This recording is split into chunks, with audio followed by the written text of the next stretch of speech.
On my Instagram account, I put some pictures that I've been doing. I've been really experimenting with monoprinting on the kitchen table, with printmaking on the kitchen table, due to my students not having access to the materials that we would have in school, and also I don't have access at this present time to materials. So I really wanted to work with the restraints of being at home. So these are the monoprints. So here is the monoprint, and this is the drawing I actually did to then create the monoprint. Okay, to do your monoprint, you're going to need an A4 piece of paper. Now I've used photocopy paper because it's quite thin. You do need that finish. So photocopy paper, and even better, I've used scrap photocopy paper. So if you've got any of that, that's great. If you haven't, just thin paper is fine. Cartridge paper will be a little bit thick, but you know what? Sometimes you just need to experiment.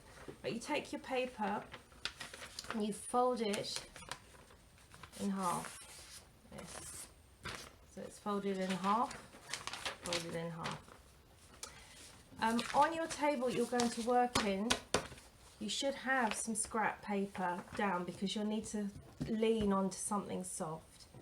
I've got my still life here, but you could be drawing anything that you choose to draw. If you're doing GCSE art or a project that has been set by your teacher under a theme, then you could go and find things that fulfill that theme to draw.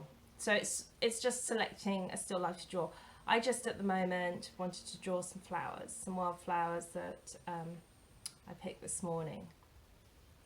Place them an arm's length away so you can see them, and then you take your piece of paper and you place it ready to draw. Right, what you'll need to have is you'll need to have sheets of tin foil. I'm reusing the ones I've used before, and I've actually kept them folded up, and it's amazing because the ink still stays damp on them, so they're absolutely perfect, so I can keep using these. You can have a new piece, get yourself a new piece of tin foil, and then you will need felt tips. Here, felt tips. So what we're going to start with is we're going to start with black. It's going to be our outline, and then we shall work up to the colours. It's quite fun. I've had lots of fun choosing the colours to go with my flowers, just getting them ready. So you take your black felt tip, okay, and you draw it. You literally fill the tin foil. You've got to do this carefully with tin foil. If you really work it too much, it will just break. Now when I did my first plate, because in printmaking this will be called your plate, you'd usually have a glass plate. When you first do it with a clean piece of tin foil, you've got to make sure that you keep working backwards and forwards, so that you cover all the area. So you don't want to have any gaps. So you need to spend quite a bit of time on the first plate. Once you've done that, and then I've kept this one for a couple of days folded up, I've got this lovely basis. But your first plate will be a clean sheet, so you need to fill all of it, and make sure it's on a nice soft surface. So I've just got, this is what obviously I'm going to draw on. So you need to fill your plate with black felt tip. Once you've covered it sufficiently, you'll know if you've covered it sufficiently, because when you start to draw, it won't draw. The first thing I would do is, I'm not going to start my drawing straight away, is I'm just going to test out my plate, and also for you to see the results. I'm just going to grab myself a biro to draw with. When I place it on here, the piece of paper, when I place it on here, when I scribble like this, I push down quite hard. Whatever I put on here, it comes out on the back here. So the first thing I want you to do is I want you just to play with marks, do some mark making. So some nice cross hatching, so one way and the other. Some dots, let me try some dots, scribbling. And you can see you get this lovely, lovely mono print. That's the first thing I want you to do to practice. Right, now you practice your mark making, so you've done some marks and you feel ready.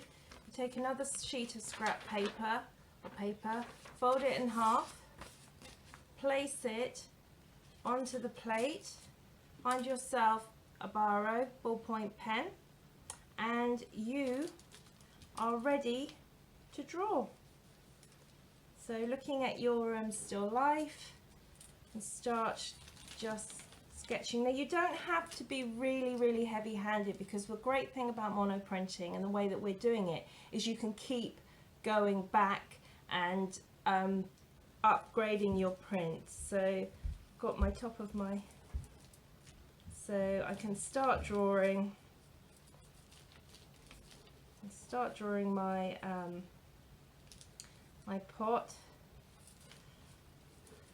like so. And you can see it's a little bit faint, so I'm just going to draw a little bit thicker. And what's great is it doesn't move. It doesn't move, and you can keep correcting your drawing, which I love because I'm someone that needs to work at my drawing. So it's a bit bigger there. So I'm just going to work, I'm just going to press a little bit harder and lift it up, and you can see I've got the beginning of my pot. And then you can see this side, you can see on my marks. What I'm going to do now is I'm going to just enjoy doing my drawing and see how it develops. I'm going to put this to one side now, and I'm going to get my yellow plate. So for you, if you haven't done this yet, you'll just need a piece of kitchen towel. But I like to reuse things, so having done this, I'm going to keep reusing, and I'm hoping once you've done this, you will do the same. So I'm going to take some yellow because of the yellow in my flowers. So we take the yellow, same technique, and you, make sure so you can see, you place the yellow all over the plate. And you want to make it so, again, like the black, that there aren't any gaps.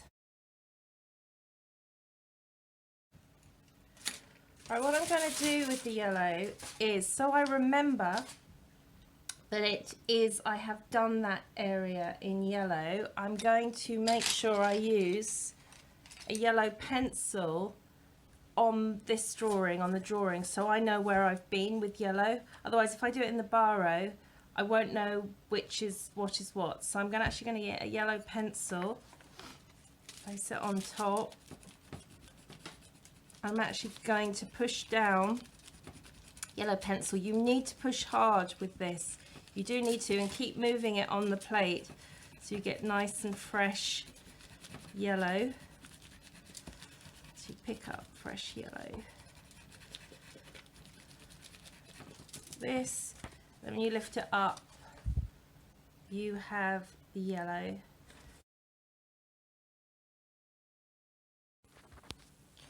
Right, now I'm going to repeat with blue. Blue on top, because we've got a cornflower, and because the cornflowers have a touch of purple in, I'm actually going to pop some purple onto my plate as well, like this. It's quite nice, sort of mixing colours on the plate.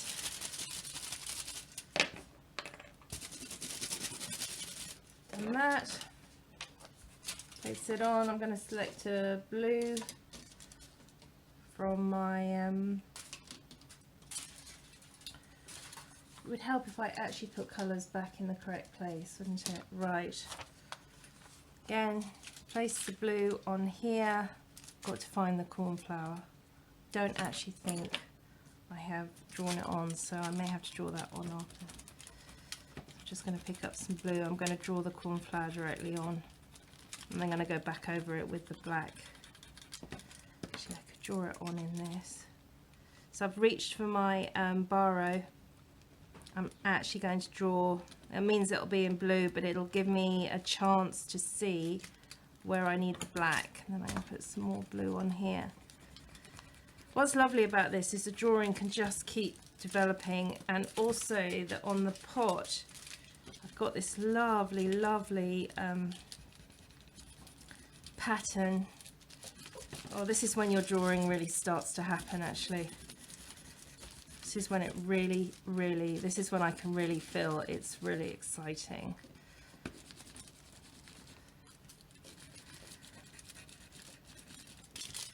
When I lift it up, you can see